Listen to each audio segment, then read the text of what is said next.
Bueno, por un lado, empezando al revés de lo que enumeraste, Bien. digamos, lo que tiene que ver con la tarifa eléctrica, que es verdaderamente un lío, Sí. que parte, digamos, de una mala implementación de lo que debería haber sido el proceso del aumento de la tarifa, entre otras, de la energía eléctrica, donde no se respetaron los pasos que están previstos por ley, lo que provocó una maraña judicial importante, que no hace falta explicar, pero en la que en el medio de todo ha quedado la gente, a la que los propios funcionarios judiciales venían recomendando el no pago de la factura hasta tanto se aclarara el panorama. Bueno, en los últimos días, más allá de que todavía hay una jueza de San Martín, de un juzgado federal, que mantiene un amparo vigente, pero a nivel nacional, ha quedado habilitado la provincia y por ende las 200 cooperativas a aplicar el tramo provincial del aumento. Es difícil de explicar, difícil de entender, sí. y ni que hablar de calcular más o menos cuánto uno deberá pagar, ¿no?, de energía. Pero lo que nos preocupa realmente, más allá de que todavía no está dicha la última palabra, que hay algunas cuestiones que están dando vuelta en la cuestión judicial, también en la cuestión legislativa. En este momento, y lo escuchaba ahí en el panorama de Mitre Informa Primero, 10:30 de la mañana, y por iniciativa del Frente Renovador se está por realizar una sesión especial en la Cámara de Diputados de Nación. Entre otras cuestiones, lo que pretendemos es que se pare el tarifazo y además, entre otra batería de proyectos que se va a tratar, la interpelación del ministro Aranguren. Pero más allá de esto, lo que nos preocupa es que prácticamente en simultáneo con la habilitación que se le ha dado a las distribuidoras de energía en la provincia de Buenos Aires para cobrar el tramo provincial del tarifazo, han salido avisos de corte en el que emplazan en 48 horas a usuarios. Nosotros hemos recibido reclamos, seguramente ustedes en la radio también los habrán recibido, a abonar facturas atrasadas. Caso contrario, bueno, obviamente son avisos de corte, se les corta el servicio.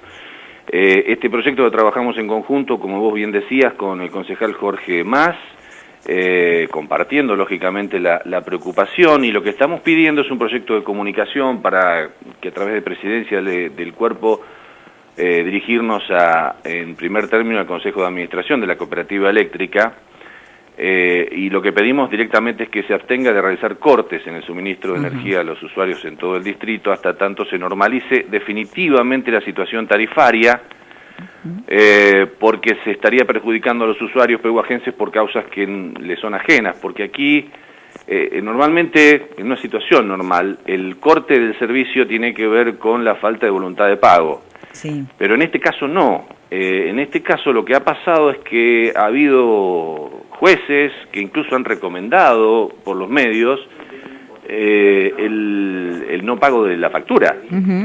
Ha sido directamente así, con lo cual han generado una enorme confusión. El adeudar recibos no tiene que ver con la falta de voluntad de pago, sino con no saber a quién hacerle caso y qué es lo que hay que pagar. Entonces pedimos que directamente la cooperativa se abstenga de realizar cortes hasta tanto se aclare el panorama. Lo que pedimos también es enviar copia al Ejecutivo Municipal para que obre en el mismo sentido, haga la misma gestión ante el Consejo de Administración de la Cooperativa Eléctrica, y también enviar una copia de la comunicación a los SEBA, que es el organismo que de alguna manera, y hablando en sencillo, baja línea, digamos, a las distribuidoras en cuanto a la metodología de trabajo. Entendemos que la situación amerita la suspensión, al menos hasta que se aclare el panorama de los cortes en el suministro, ¿no? Nos parecería lo más justo, aunque en todo este proceso hablar de cosas justas, si no, es bastante complicado, pero de mínima hay que proteger. Yo entiendo que aquí el problema lo ha generado el gobierno nacional y luego lo ha trasladado el gobierno provincial, y que en el medio han quedado las distribuidoras también, pero no puede pagar todo el contribuyente, ¿no? Seguro. Y hay algunas facturas que se les pretenden hacer pagar en este retraso que son impagables. Entonces, bueno, parar la pelota y ver qué es lo que termina resolviendo, calculamos que en las próximas semanas, definitivamente, entre otros, la justicia, y bueno, allí obrar en consecuencia y tratar de darle las facilidades del caso también al contribuyente, ¿no?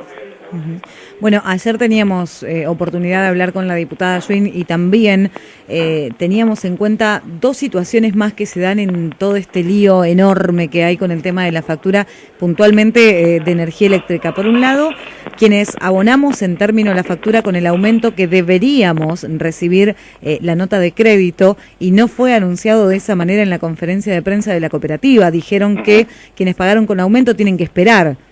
Y por otra parte, quienes tienen la factura con aumento, que todavía no pagaron, a quienes deberían refacturarle, pero tampoco están dispuestos a hacerlo. Digo, más allá de la situación general, también hay una parte de incumplimiento de la cooperativa local. Sí, yo entiendo, aquí hay que tratar de ponerse en el lugar de todas las partes, pero el más desprotegido, digamos, termina siendo el usuario, ¿no? Claro. Que ha escuchado todo este tiempo que no hay que pagar porque está todo pendiente de una revisión y de que hoy hay un amparo nacional y mañana se cae y después se levanta un amparo provincial y luego se cae. Volvemos a nosotros desde un comienzo hemos estado trabajando este tema desde antes de que ocurriera porque sabíamos cómo iba a venir. De hecho, hay que recordar que seguimos con muchos problemas con la implementación de la tarifa eléctrica de interés social, pero muchos problemas. Hay que recordar que el Ejecutivo Municipal nos impidió la conformación de la comisión distrital que pretendíamos tener, que nos iba a dar otro peso. En otros distritos donde sí está funcionando ese tema se puede hablar de otra manera. Nosotros estamos haciendo todo bastante artesanalmente porque no tenemos el peso de una comisión. Tenemos una ventaja en el Frente Renovador, recién nombrabas a la diputada nacional Liliana Schwinn. Nosotros tenemos la presidencia de la Comisión de Usuarios y Consumidores en la Cámara de Diputados con una diputada de lujo como es Liliana, y en Provincia de Buenos Aires Hernán Albizu, presidente de la Comisión de Usuarios y Consumidores del Senado Provincial, que también, con lo cual hemos estado muy sobre el tema. Tenemos gente que nos ha asesorado muy bien en esta cuestión y veíamos venir esta situación. Ahora, lo primordial es proteger al usuario, y por eso nosotros todos los días estamos atendiendo gente aquí, tratando de canalizar. Lo que pasa es que el daño de un corte en el suministro, como es estos avisos de corte que ha sacado la cooperativa, ya digamos, sube el nivel de preocupación, ¿no? Porque hasta ahora era cuánto había que pagar, bueno, hoy estamos hablando de la continuidad o no en el servicio. Hay muchos comercios, incluso comerciantes que nos han venido a consultar por algunas cifras que se les reclaman que entienden son impagables porque es con retroactividad. Así que bueno, estamos trabajando en ese tema, pero lo más urgente es solicitar que la cooperativa se abstenga de realizar cortes porque todavía el tema no ha tenido una definición definitiva, digamos. Pablo, por otra parte, también hay otro proyecto que lo decíamos al principio, tiene que ver con el tema obra pública, también bastante controvertido si los hay. ¿Te parece? Mira, nosotros siempre decimos que si Dios quiere y los pehuajenses nos acompañan, nosotros tenemos la aspiración, este grupo político tiene la aspiración de llegar al municipio, y cada proyecto que presentamos no deja de ser un compromiso en ese sentido, ¿no? Claro. Porque pretendemos resistir ese archivo el día que, si la gente nos acompaña, lleguemos al municipio. Con lo cual, lo que nosotros estamos tratando es a lo que nos comprometimos en campaña, en este caso con las localidades, traerlo a este ámbito que es donde la gente nos ha puesto, pero a su vez no deja de ser un compromiso a futuro que estamos asumiendo, ¿no? Es lo que nosotros haríamos en caso de. Claro. Y esto tiene que ver con que, bueno, históricamente siempre desde el interior provincial se está peleando por una distribución equitativa de los fondos, ¿no? Todo lo que produce una región como la nuestra termina en las arcas de los gobiernos nacional y provincial, y después hay un reclamo muy fuerte siempre en cuanto a cómo se redistribuyen con obras y demás hacia los distritos.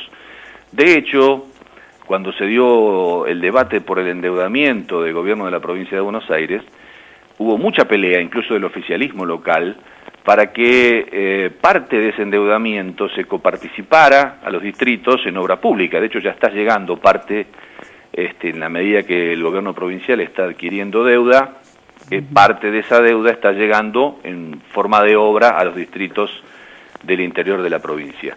Lo que nosotros estamos proponiendo es que ese mismo criterio se aplique hacia abajo. Si lo reclamamos hacia arriba, deberíamos ser coherentes y aplicarlo hacia abajo. Hoy Pehuajó, quienes habitamos en comunidades, o sea, sacando a la gente que vive en el sector rural, el 83% vivimos en la ciudad cabecera, pero el 17% restante vive en las distintas localidades del partido. Con lo cual hay una correlación, si bien no tenemos los números en cuanto a la capacidad contributiva que tiene cada comunidad, uno entiende que el 83% de contribuyentes reside aquí en la ciudad cabecera y el 17% en las localidades. Con lo cual lo que estamos pidiendo es que en la obra corriente, y esto hay que aclararlo, hay algo que podemos llamar las mega obras o las obras grandes, claro, de importancia, que hay que gestionarlas aparte con un proyecto y con fondos afectados. Por tal caso podríamos estar hablando de lo que es el acceso a Magdala. Esa es una obra que no entraría en este proyecto de ordenanza. Claro. Eso habría que gestionarlo específicamente, y así, no sé, gas para Monescazón, no sé, obras, mega obras podríamos llamarlas, pero sí la obra corriente. Hablamos de pavimento, hablamos de cordón cuneta, hablamos de infraestructura básica, de urbanización, de infraestructura en salud, hablamos de vivienda, hablamos de espacio público, de playones deportivos, etcétera. Lo que nosotros decimos es que deberíamos distribuir esa obra, establecerlo ya en el presupuesto, esa obra distribuida con este mecanismo. Nosotros pretendemos que haya 5 grupos: Ciudad de Pehuajó, Juan José Paso, Monescazón, Francisco Madero, y agrupar en un 5.º grupo el resto de las localidades para que puedan sumar su peso, digamos, a la hora de peso contributivo, y que la obra se distribuya equitativamente de acuerdo a la capacidad contributiva de cada una de las localidades. Hemos sacado algunas cuentas, y la verdad que si se hubieras hecho de esta manera, hoy buena parte de las localidades tendría mucho pavimento, buena parte de las localidades tendría mucho más viviendas de las que finalmente ha obtenido, y así en cada una de esas obras que hacen al desarrollo y al crecimiento de las localidades. Porque el principio básico es que el contribuyente que vive en Mitre y Alem debe ser valorado de la misma manera que el que vive en Paso, en Chiclana, en Guanaco, en Monescazón, en Madero, en Magdala. Que es lo que siempre se dijo que se hacía. Bueno, pero lo que nosotros entendemos es que crear un mecanismo matemático que nos ate, que ate al gobierno en la obra corriente, distribuirla de esta manera, es una manera de crear equidad y hacer girar también una rueda virtuosa, en la medida que el contribuyente de la localidad sienta que tiene el mismo trato que el contribuyente de la ciudad cabecera, también va a poder aportar con más gusto, y seguramente va a crecer la cobrabilidad de las tasas municipales en las localidades, ¿no? Claro. Está bien. Pablo, bueno, son los 2 proyectos que han presentado, pero no lo puedo evitar. Decías, cada uno de los proyectos tiene que ver con un compromiso que asumimos en campaña para cumplir en el lugar que ocupamos hoy.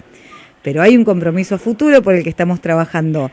¿En qué lugar te tiene ese compromiso futuro? No sé a qué te referís. ¿Seguís como concejal? ¿La idea es estar un poco más arriba? ¿Hay alguna posibilidad? Ahí llega, ¿viste? ¿Alguna posibilidad de que vayas a intendente? ¿Qué sé yo pregunto? No. Estamos trabajando mucho en el Consejo Deliberante. Es una falta de respeto, sería una falta de respeto a esta altura empezar a hablar del año 2019. Lo que sí ratificamos desde el grupo político, desde el Frente Renovador Pehuajó, es que nosotros tenemos serias aspiraciones de ser gobierno en 2019 y de consolidar nuestra fuerza política en 2017. Entendemos la política como la manera de cambiar las cosas. Muchas veces vos ante estos proyectos nos decís, bueno, pero esto se aprobará, no se aprobará. Sí. Bueno, mucho depende también de cómo la gente va conformando los consejos deliberantes, qué fuerza le da a determinada agrupación política. Bueno, nosotros pretendemos cambiar muchas cosas y para eso obviamente necesitamos el acompañamiento de la gente, esa aspiración no la negamos, pero hoy no estamos, estamos lejísimos de hablar de cualquiera de estas situaciones, estamos con muchísimos proyectos en los que estamos trabajando, y sí te decía que nosotros tenemos la obligación de presentar los proyectos, porque a veces cuando no te aprueban uno, cajonean dos, demoran tres, uno tiende a desmoralizarse. Pero creo que la gente nos ha votado justamente para hacer nuestro trabajo, más allá de lo que pase con el producido de nuestro trabajo, porque además es un compromiso y marca, o pretendemos marcar, cómo deberían ser las cosas según la entiende este grupo político. Entonces, es más que testimonial a un proyecto que termina no aprobado, lo entendemos de esa manera. Y en este caso hemos asumido un fuerte compromiso con las localidades, como lo es incluso también, y es un proyecto que reiteradamente el Frente Renovador ha presentado y le ha sido negado, la elección de los delegados, por ejemplo. Sí. Ese es otro compromiso que tenemos con las localidades, que en algún momento lo retomaremos y seguramente volverá a ser rechazado, pero quiero decir, nosotros tenemos que hacer nuestro trabajo más allá de cuál sea el trámite que luego tenga en el Consejo Deliberante. Y pensando además que como tenemos esa aspiración, y por eso hablé al principio, no podemos presentar proyectos ilógicos, no vamos a presentar un proyecto pidiendo techar el centro de Pehuajó porque total no pasa nada. Cada proyecto que presentamos atrás hay un compromiso serio para con la comunidad, que es el que estamos asumiendo como agrupación política. A eso me refería al comienzo de la nota. Pablo, como siempre, muchísimas gracias por la información. Gracias a vos, Andrea. Que tengas buen día. Hasta luego. Para ustedes, hasta luego.